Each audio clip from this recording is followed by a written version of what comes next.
नमस्कार दर्शक बंधु, आज आम संध्या दीप जलाइबार विधि और नियम विषय जानिबा। जेमिति संध्या दीप केतेबेले जलाइबा उचित, संध्या दीप जलाइबार सठिक समय कौन, दीप जलाइबा समय रे आमे केउं नियम पालन करिबा उचित, संध्यारे दीप जालुछे तेबे कौन गाधेइबा जरूरी अटे, माने बिना गाधेई संध्या दीप जलाइबा उचित ना उचित नुहे, संध्यारे घरे केतोटी दीप जलाइबा एवं केउं स्थान रे जलाइबा उचित, दीप जलाइबा समय रे केउं मंत्र जप कले घरर दारिद्रता दूर होइजिब, मनोकामना पूर्ण पाई किपरि दीप जलाइबा उचित।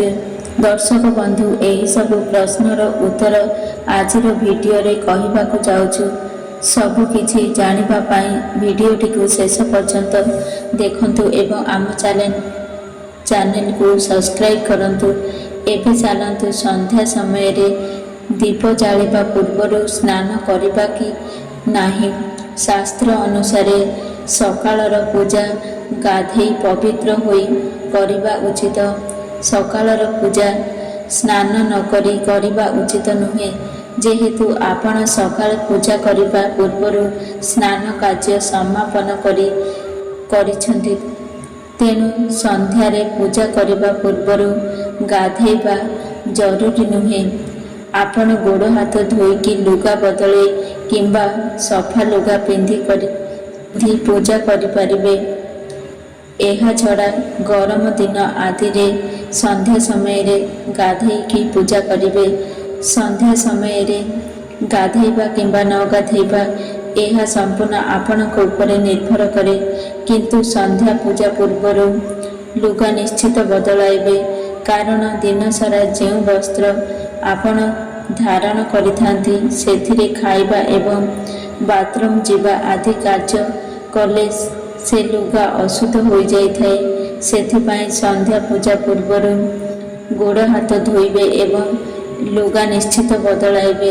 एबे चलंतु जानिबा संध्या पूजार सठिक समय कौन। दर्शक बंधु, संध्या पूजार सठिक समय होची प्रदोष काल, जो समय रे सूर्य अस्त हुअନ୍ତି। सूर्य अस्त हेबा ठीक परे परे आपण संध्या दीप जलाइबा उचित। सेथिपाई संध्या समयर सठिक पूजा हेउची सूर्य अस्तर पर समय।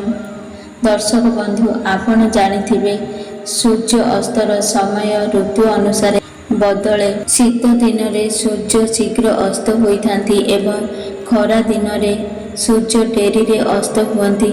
सेथिपाई आपण सूर्य अस्तर समय को आखि आगे रखी निज घरे दीप जालिबा उचित। एबे चलंतु जानिबा केतोटी दीप घरे जलाइबा उचित।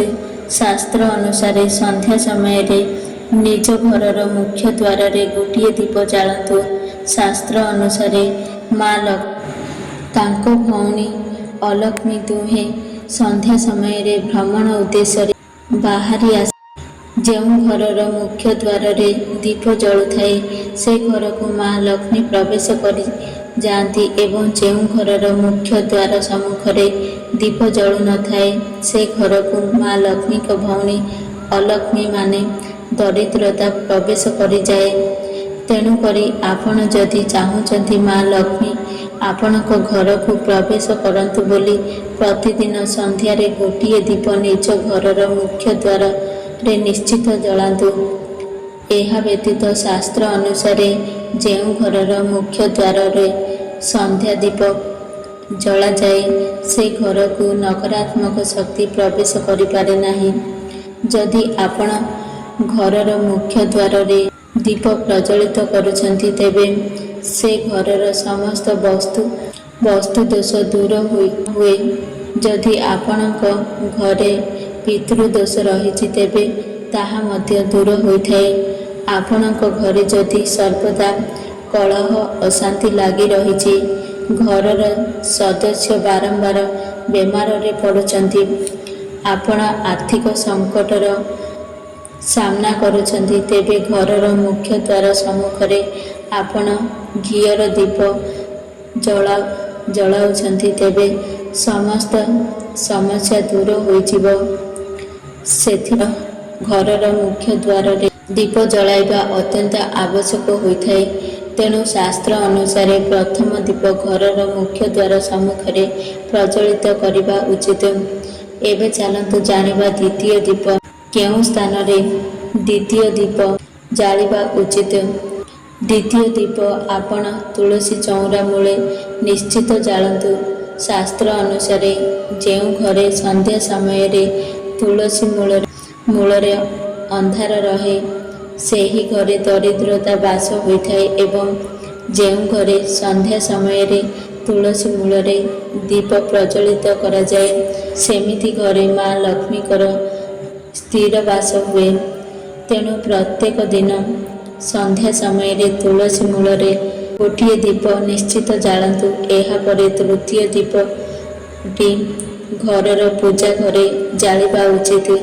ଏହିପରି ଭାବରେ ତିନୋଟି ଦୀପ ନିଶ୍ଚିତ ପ୍ରତିଦିନ ସନ୍ଧ୍ୟା ସମୟରେ ଜାଳିବା ଉଚିତ। ଏହି ତିନୋଟି ସ୍ଥାନରେ ଦୀପ ଜଳାଇଲେ ଆପଣଙ୍କ ଘରୁ ଦରିଦ୍ରତା ଦୂର ହୋଇଯିବ ଏବଂ ଆପଣଙ୍କ ଗୃହରେ ସକାରାତ୍ମକ ଉର୍ଜା ସଞ୍ଚାର ହେବ। ଏବଂ ଏବେ ଚାଲନ୍ତୁ ଜାଣିବା କେଉଁ ତେଲରେ ଦୀପ ଜାଳିବା ଉଚିତ। ସୋରିଷ ତେଲ, ରାଶି ତେଲ ନା ଘିଅରେ ଦୀପ ଜାଳିବା ଉଚିତ। ଦର୍ଶକ ବନ୍ଧୁ, ଶାସ୍ତ୍ର ଅନୁସାରେ ସବୁ କ୍ଷେତ୍ରରେ ସୋରିଷ ତେଲ ଜାଳିବା ଉଚିତ ନୁହେଁ। ସୋରିଷ ତେଲକୁ ଆମେ ଶନିଦେବଙ୍କ ପାଇଁ ପ୍ରଜ୍ୱଳିତ କରିଥାଉ। ତେଣୁ ଶନିଦେବ ମନ୍ଦିରରେ ସୋରିଷ ତେଲର ଦୀପ ଜାଳନ୍ତୁ। ଏହା ଛଡ଼ା ପୁସ୍ତ ଗଛ ମୂଳରେ ମଧ୍ୟ ସୋରିଷ ତେଲର ଦୀପ ଜଳିବା ଉଚିତ। ଭୈରବ ଦେବଙ୍କ ପାଇଁ ମଧ୍ୟ ସୋରିଷ ତେଲର ଦୀପ ଜଳାଯାଏ। ପ୍ରତିଦିନ ପୂଜା ଘରର ମୁଖ୍ୟ ଦ୍ୱାରରେ ଏବଂ ତୁଳସୀ ଚଉରା ମୂଳେ ଯେଉଁ ଦୀପ ଜାଳୁଛନ୍ତି ତାହା ଘିଅ ଦୀପ ହେବା ଉଚିତ। ଘିଅ ନ ମିଳିଲେ ଆପଣ ରାଶି ତେଲରେ ମଧ୍ୟ ଦୀପ ଜାଳିପାରିବେ।